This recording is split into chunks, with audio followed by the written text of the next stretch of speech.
I was born into a world where only a few people lived, where only a few were remembered, and if you weren't living, you had to be dying. When my father got his letter, we had to watch him slowly pull everything apart. He dismantled himself from our lives, my life. That's how I remember him. We don't even have it anymore. My mother buried it. She said she wanted something 6 feet under. She knew. She believed he deserved a plot in the ground. You were lucky if you could visit a relative in a cemetery. That deemed them worthy. The gray headstone, a lasting key to fame. Not for my father. I feel like my father today. She hates people like this, Marie. From the first day I met her, she complained her biggest problem with so many strangers was their blatant ambivalence, the unnoticed first impression. Doctors, salesmen, she hated the fake conversation they would engineer.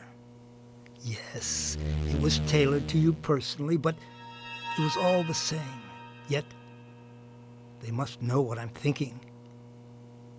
But they don't. They continue this cycle. Their awareness is all so dangerous, so unfeeling, dehumanizing me. My gut reaction is to run away, as far as my legs would carry me, with Jane and Marie right behind me. I've begun to dismantle, and I hope they never understand. I want them to run from it. I didn't understand the stalemate my father had entered that day. He was so empty and full at the same time. But it's all about that choice. Getting the letter means you did something wrong. It could be a lot of things, but I hear it's usually one thing.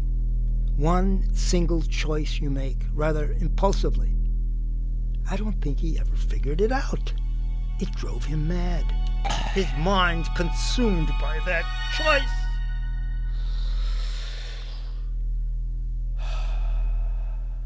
The universal vacation. But I took all these. What I saw, this was it. All it could be. There were so many pictures like this, things we all see, gone forever. But these are mine, never to be seen again.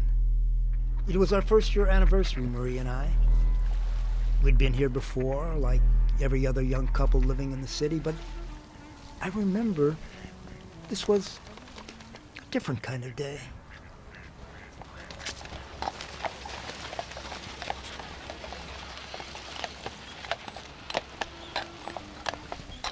Her face. I saw her. Only her.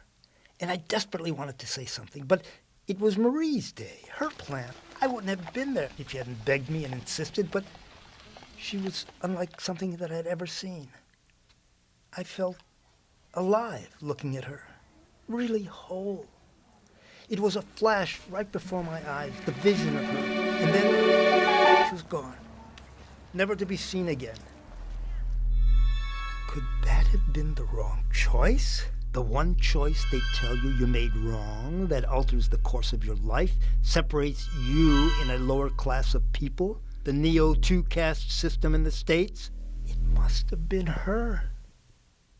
It should have been her. When you can see someone like that, and it becomes you and them in a sea of noise and bodies, you know. But you're silent. You're scared. But without Marie, there never would have been a Jane. My Jane. The one who would carry my legacy when I'm gone. Or carry whatever was left.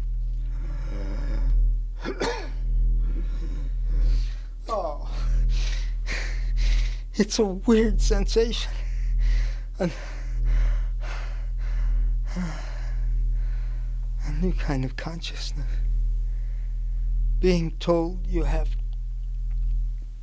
to delete your entire existence. I don't know what They'll leave Marie and Jane. If anything. That's even scarier. Wondering if you'll be remembered. How and why. On the brink of death, all you lust for is the sentiment of the life you've had. The life you took for granted. Every day, you went about your routine, drank your morning cup of coffee, read the paper, if you were still subscribed, went about your day, to work most likely, leaving habitually in a stateless, lifeless state, journeying home to the family you've made for yourself, the people you've chosen. If by a mix of chance and accident, or on purpose, they're yours. They're what you'll leave behind. What lives on in you.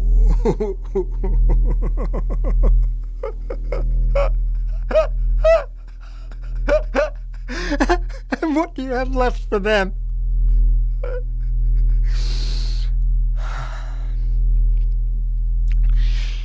But I'm thinking of them.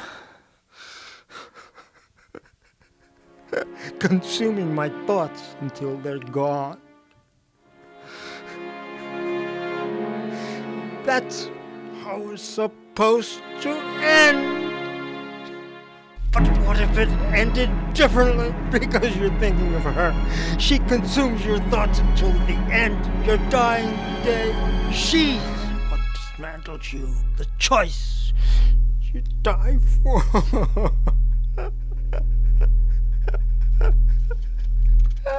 That's living.